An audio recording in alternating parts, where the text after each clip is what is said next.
जैसे समुद्र में तरंगे कभी इधर से उठती हैं, कभी इधर से उठती हैं, ऐसे जीवन में कभी अनुकूलता और प्रतिकूलता के थपेड़े आते रहते हैं।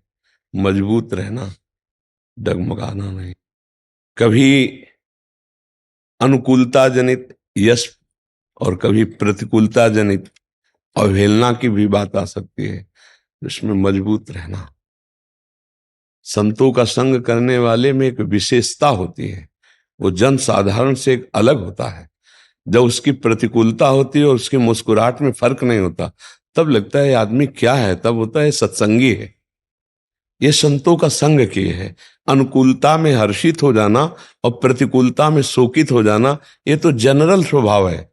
जनरल से ऊपर उठा हुआ सत्संगी, आप संतों के पास जाते हैं, आप संतों से मिलते हैं, आप एक मजबूत बने कि अनुकूलता के गुलाम ना बने, प्रतिकूलता का प्रभाव ना आने पावे, और सम होकर के इस माया पर विजय प्राप्त कर लें। माया विषम है, भगवान सम है, और जो सम को प्राप्त होता है वो विषमता पर विजय प्राप्त कर लेता है। विषमता स्तुति, निंदा, मान, अपमान, लाभ, हानि, जय, पराजय, यही इसका स्वरूप है। और इसमें जो सम होके निकल जाता है वो भगवान को प्राप्त हो जाता है। कभी दुखी मत होना और कभी हर्षित मत होना। बहुत प्रशंसा हो तो फूलना मत, कोई घटना घट गई तो शोकित मत होना। बस ये देखते रहो, प्रश्न आ रहा है, इसका मुझे उत्तर देना है। हर समय देखते रहो, लोग तुम्हारी वाह वाह, तो प्रश्न आ रहा है, इसका उत्तर देना है। मुझे फूलना नहीं है। अपने इष्ट की तरफ दृष्टि हो जाए, प्यारे ये तेरा दुलार है। और जब प्रतिकूलता रहे तो प्रश्न आया, ठीक से उत्तर दो, प्यारे इसमें जरूर कोई कृपा है जरूर कड़वी ये दवा, पर इसमें विशेष कृपा है ले, मस्त रहो। जो अपनी वाणी से समाज को आह्लाद प्रदान करे, धन्य है वो वाणी। बोलने वाले तो बहुत है, लेकिन किसी भी तरह से समाज हमारा आह्लादित हो जाए, सुखी हो जाए, प्रसन्न हो जाए, थोड़ी देर के लिए उसके दिमाग को शांति मिले, हम लोगों का यही कर्तव्य है। जैसे गायन के द्वारा तो हम अपनी शास्त्र ज्ञान, साधना दोनों को मिलाकर समाज के दिमाग के संतुलन के साथ हम दिमाग के साथ खेलते हैं। हम किसी व्यक्ति के साथ नहीं खेलते, हम दिमाग के साथ खेलते हैं। उसके दिमाग को शासन में लाकर सम में उतारना, संसार से हटा के भगवान में उतारना, दुखों से हटाकर सुख सिंधु में लगाना, तो कहीं ना कहीं थोड़ा सेवा आपको भी मिली समाज की। थोड़ी देर संगीत और अपने गायन की विद्या के द्वारा उसको सब कुछ भुलाकर राष्ट्र की भक्ति में उतार देना, देवताओं की भक्ति में, भगवत भक्ति में या आनंद में उतार देना। ठीक है ना? आप आनंदित रहिएगा और सम रहिएगा और बहादुर बनिएगा। महाराज जी, मैं एक बात आपसे बोलना चाहूंगा कि कई बारी क्वेश्चन मेरे दिमाग में भी आता, और बहुत लोग हैं जो बोलते भी हैं कि कईयों के क्वेश्चन ऐसे होते हैं कि वो बोलते हैं कि भी आपको क्या मिलता है, या मेरे को कई लोग, ये कुछ मेरे अपने भी बहुत ऐसे हैं जो बीच बीच में इधर उधर से मुझे सुनने को मिल जाता है कि कहीं संत ना बन जाना। कि संत बनना इतना आसान है क्या? और अगर हम उसका नाम ले रहे हैं, वो मेरे को सबसे सुकून वो चीज है। मैं संसार में इधर जाता हूँ, कॉन्सर्ट्स करता हूँ, शोज करता हूँ, वो मेरा काम है, पर अगर मेरे को कोई बोले मेरे को सुकून कहाँ मिलता है, तो मुझे सुकून यहाँ पे लाडली जी के चरणों में मिलता है, बिहारी जी के चरणों में मिलता है। और मैं यहाँ पर आके, मैं नहीं रहता महाराज जी, मैं उनका हूँ, उनके लिए गा रहा हूँ, उन्हीं के लिए गाऊंगा। और मेरे को वो कहते भी कैसे, मैं क्या, मेरे को इतनी बड़ी, मेरे को एक चीज मिली है इस चीज से, इतनी बड़ी कि मुझे आज अगर कोई भी मिलता, मैं महाराज जी आपके सामने ये बात बोल रहा हूं, अब लोगों ने मेरे को हेलो हाय बोलना बंद कर दिया, सब राधे राधे। ये तो भगवान की विशेष कृपा है, ले विशेष कृपा है, तभी उनके नाम से जाने जाते हैं। इससे बड़ी बात। जी जी।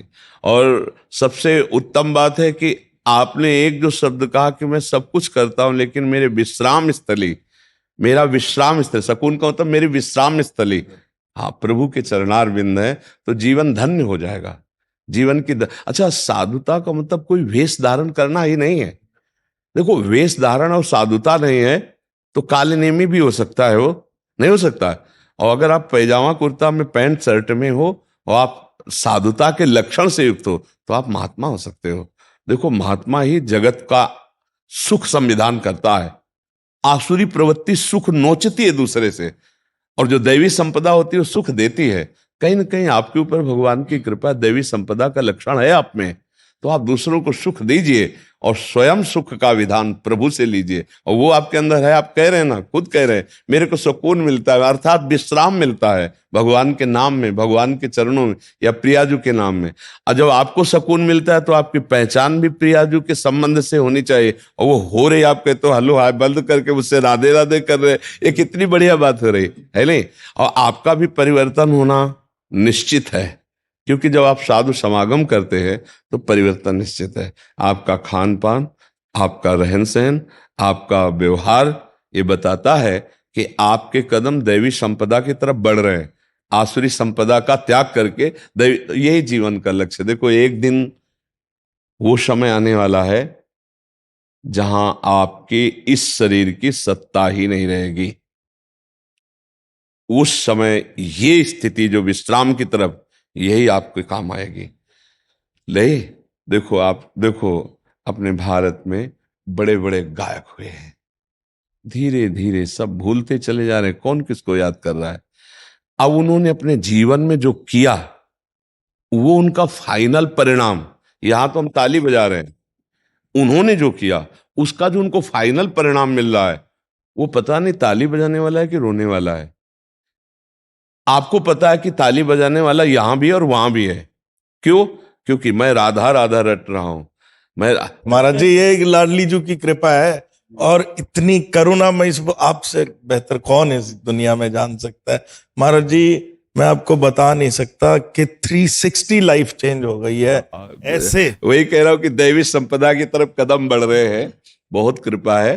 और बस धीरे धीरे नाम स्मरण करते रहिए और लगिए समाज सेवा में ही, समाज सेवा में लगिए, बड़ी बड़ी सभाओं में जाइए, जो भगवान ने योग्यता दी उसके अनुसार गाइए, प्रभु के गुण गाइए या समाज के गुण गाइए, पर उसके हृदय में आह्लाद पैदा हो और निष्कामता रखना। निष्कामता का मतलब है आपके कोई चाह ना हो तो बड़े दरबार से आपकी चाह पूर्ति होती रहेगी।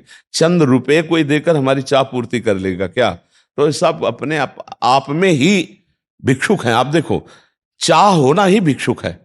सबके अंदर चाह है, रुपए की, मान की, प्रतिष्ठा की। एक बार आप अचाह होकर के गाइए, आप अचाह होकर जाइए, आप अचाह हो तो सबके अंदर छाप पड़ेगी। दुनिया भाग रही है और वो आपके पीछे भागेगा। जब आप कहोगे ऐसे ही, वो आपके पीछे भागेगा। यही दैवी संपदा का लक्षण होना चाहिए और आप में विशेषता होनी चाहिए, क्योंकि आप साधु संग करते हैं। आप कोई संसारी गायक केवल नहीं है, आप एक साधु संग सेवी है, इसलिए आप में विशेषता होनी। आप सही बोलते महाराज जी के, मैं कईयों को बोलता हूं कि संतां दा संग बड़े भागा नाल मिलदा, लेंदे ने कोई कर्मा वाले। कि संतों का जो संग है वो बड़े भाग्यशालियों को मिलता है, और कोई कर्म जिसके अच्छे होंगे उन्हीं को मिलता है, ऐसे नहीं मिल सकता कोई भी जाके मिले।